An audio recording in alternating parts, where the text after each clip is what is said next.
సరే 27th నాడు ఏదైతే ఏప్రిల్ 27th నాడు ఏదైతే రజతోత్సవాలు అంటే సిల్వర్ జూబ్లీ సభ నిర్వహించబోతున్నారో అనేక విషయాలపై మనం ఒకసారి పోయి ఆర్టీసీ సజ్జనార్ గారితో అడ్వాన్స్ కూడా ఇవ్వడం జరిగింది, వేలాది బస్సులను కూడా హైర్ చేయడం జరిగింది. కానీ ఇప్పుడు ప్రస్తుతం ఏదైతే చూస్తున్నామో ఏదైతే మనం అనుకున్నది మనం సాధించగలిగామా, ప్రజల ముందు ఎలా వెళ్ళబోతున్నాము అంటే సందట్లో సడేమియలాగా బీజేపీ దూసుకొస్తుంది, ఈయనని అడ్డుకట్టడానికి మళ్ళా ఎలా ప్రయత్నం చేద్దాం అనే మీ దగ్గర ఒక దిశా నిర్దేశం ఏమైనా ఉన్నదా అండి పార్టీ తరఫున? లేదంటే ఇప్పటికైనా దయచేసి ఈ అబద్ధాల ప్రచారం ఆపండి. ఎందుకంటే నీళ్లు నిధులు నియామకాల విషయాల్లో మేము ఏం చేశామన్నది ఒక్కసారి నేను కులంకుశంగా చెప్తా, క్లుప్తంగా చెప్తా. ఓకే, ఎందుకంటే ఇక్కడ ప్యానెల్లో ఉన్నవారు కానీ ఇంక్లూడింగ్ మీరు కూడా అసలు మొత్తం కంప్లీట్ గా 9 ఏళ్లలో ఏమి జరగలేదు, మొత్తం ఉద్యోగాలు రాలేదు, నిధులు లేవు, అదే విధంగా ఏదైతే నిధులు మాయమైన అన్న విషయంలో మీరు కొంత నేను క్లారిటీ మిమ్మల్ని లేదు మస్తాన్ రావు గారు మిమ్మల్ని లేదు లేదు న్యూస్ రీడర్ చదువుతూ ఏం చెప్పారంటే అసలు ఏమి జరగలేదు, చాలా ఘోరమైన పరిస్థితులు, మేము అనుకున్న దాన్ని మనం రీచ్ కాలేదు. కేసీఆర్ గారు ఏదైతే తెలంగాణ తీసుకొచ్చిన తర్వాత ఏదైతే నీళ్ల విషయంలో నిధుల విషయంలో నియామక విషయంలో ఇండైరెక్ట్ గా ఫెయిల్ అయిందో అన్నట్టు కొంచెం మాట్లాడారు. దాన్ని నేను కొంచెం క్లుప్తంగా చెప్తాను. ఎందుకంటే ఈ సందర్భంలో ఎందుకంటే మధ్యలో డిస్టర్బ్ చేయకుంటే, ఎందుకంటే ఒక్క విషయం నేను రామూర్తి గారు మీరు క్లియర్ తెచ్చుకున్నా, ఏదైతే ప్రజావాణి ఉన్నదో ఆ ప్రజావాణినే 4 Sides టీవీ వినిపించడం జరిగింది. కానీ మనకు 4 Sides టీవీ కాంగ్రెస్ వాళ్ళే లేదు ప్రజావాణి కాదు, ఇది కాంగ్రెస్ వాళ్ళు చేసిన విష ప్రచారం కొనసాగిస్తున్నారు. అది ఏ విష ప్రచారం 4 Sides టీవీ మాత్రం తీసుకొచ్చి పెట్టింది. అంకెలతో లేదు నేను చెప్తా వినండి, నేను అంకెలతో సంఖ్యలతో ఆర్బీఐ లెక్కలు చెప్తా. నేను మీ లెక్కలు మా లెక్కలు కాదండి, ఆర్బీఐ లెక్కలు చెప్తా, నీళ్ళ విషయంలో చెప్తా ముందుగా. ఎందుకంటే 2014-15 ఏది 62.49 లక్షల ఎకరాలకు నీళ్లు అందించేదండి. ఏదైతే 23-24 మేము పోతూ 159.97 అంటే 156% సాగునీటికి సంబంధించి వాటర్ ని పెంచింది మా బీఆర్ఎస్ ప్రభుత్వం. అదే విధంగా నేనేమంటున్నా అంటే ఒక చిన్న విషయంగా ధాన్యం ఉత్పత్తిలో 280% పెరిగిందండి 2014కు 2023-24.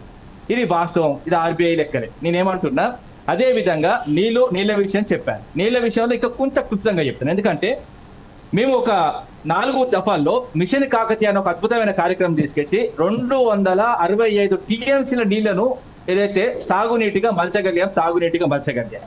అదే విధంగా చిన్న నీటి మీద ఇంత పెద్ద ఎత్తున ఖర్చు చేసిన ఏకైక ప్రభుత్వం భారతదేశంలో ఉన్నదంటే అది బీఆర్ఎస్ ప్రభుత్వం. ఎందుకంటే 1.5 లక్షల ఎకరాలకు సాగునీటిని అందించిన ఏదైతే మిషన్ కాకతీయ నుంచి. అదే విధంగా 46,531 చెరువులను మేము పూటికలు తీశాం. అదే విధంగా 5,000కు పైగా మిషన్ కాకతీయ చెరువులో మత్స్యశాఖ 40 కోట్లకు సంబంధించి పిల్లలు నేస్తే 3,000 కోట్లు సంపాదించి పెట్టినాయండి ఇలాంటి కార్యక్రమం నీళ్ల విషయంలో. అదే విధంగా ఈ కృష్ణా గోదావరికి సంబంధించిన నీళ్లను కూడా ప్రతి 10% అందులో మిషన్ భగీరథ ప్రోగ్రామ్ తీసుకొచ్చి గడప గడపకు మంచినీళ్ళు అందించాం. ఒకప్పుడు మన తెలంగాణ మహిళలు బోరింగ్ల దగ్గర బయల దగ్గరికి ఏ విధంగా పోయేటోళ్ళు, వాళ్ళ భుజాలు వాళ్ళ మాడ మొత్తం ఏదైతే కంప్లీట్ గా అట్టుగట్టేది పరిస్థితి, అంత ఘోరమైన పరిస్థితి ఉండేది.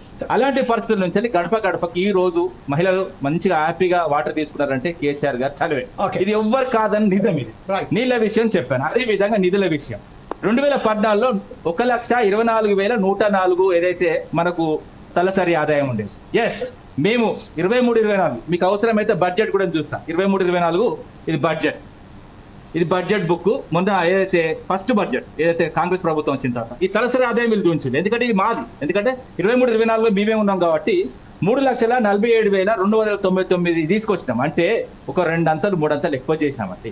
అలాంటి పరిస్థితులు నీళ్లు నిధులు నియామకాల విషయంలో, అదే విధంగా ఉద్యోగాలు 28 రాష్ట్రాలు 8 కేంద్ర పాలిత ప్రాంతాలు ఏ ఒక్క ప్రభుత్వమైనా మాకంటే ఈ 10 ఏళ్లలో ఒక్క ఉద్యోగం ఇచ్చినా నేను రాజకీయ సైన్యాన్ని తీసుకోనికి రెడీగా ఉన్నా.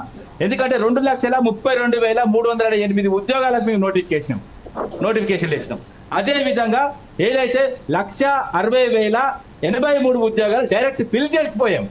ఇంకా దాదాపు 40,000 చిల్లర అది కంప్లీట్ గా ఉంటే దాన్ని ఏదైతే కాంగ్రెస్ ప్రభుత్వం వచ్చిన తర్వాత కొంచెం ఎలక్షన్ కోడ్ వల్ల లేకపోతే కోర్టు తీర్పుల వల్ల అవి ఆగితే అవి తీసుకుపోయి ఎల్బీ స్టేడియంలో నియామక పత్రాలు ఇచ్చి మేము చేయించుకున్నామని మేము తెచ్చినామన్న నిస్సిగ్గైన ప్రభుత్వం ఏదైతే ఉన్నదో అది కాంగ్రెస్ ప్రభుత్వం. నేను చెప్తున్నా నీళ్ల విషయంలో నిధుల విషయంలో అదే విధంగా ఉద్యోగాల విషయంలో కేసీఆర్ గారు ప్రభుత్వం చేసినది ఎవ్వరు చేయలేరు. నేను బీజేపీ ప్రభుత్వం కూడా మాట్లాడుతున్నాను.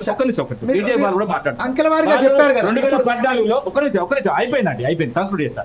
ఎందుకంటే 2 కోట్ల ఉద్యోగాలు ఇస్తా అన్నారు వాళ్ళు, ఏదో బీజేపీ ప్రభుత్వం 2014 సంబంధించి. వాళ్ళు ఇంతవరకు ఆ ఉద్యోగాల విషయం మొత్తం పక్క పెట్టింది. రైల్వేలేనో కంప్లీట్ గా వాళ్ళు మొత్తం కంప్లీట్ గా ఉద్యోగాలని అవి కూడా ఫిల్ చేసిన పరిస్థితి. అదే విధంగా మొత్తం ప్రైవేటైజ్ చేసుకుంటూ వస్తున్నారు. అప్పుల విషయం చేసుకుంటే నేను చెప్తున్నావా, మిగతా ప్రధానులు అంతా చేసింది ఒక ఎత్తు అయితే, ఒక ప్రధానమంత్రి ఏదైతే ఇప్పుడున్న ప్రధానమంత్రి చేసింది ఒక ఎత్తు. దీనేమంటుందా, మేము చేసిన అప్పులకు ప్రతిదానికి లెక్క ఉన్నది. ఎస్, మేము కలెక్టరేట్ కట్టాం, మేము మెడికల్ కాలేజీలు కట్టాం, మేము ప్రాజెక్టులు కట్టాం.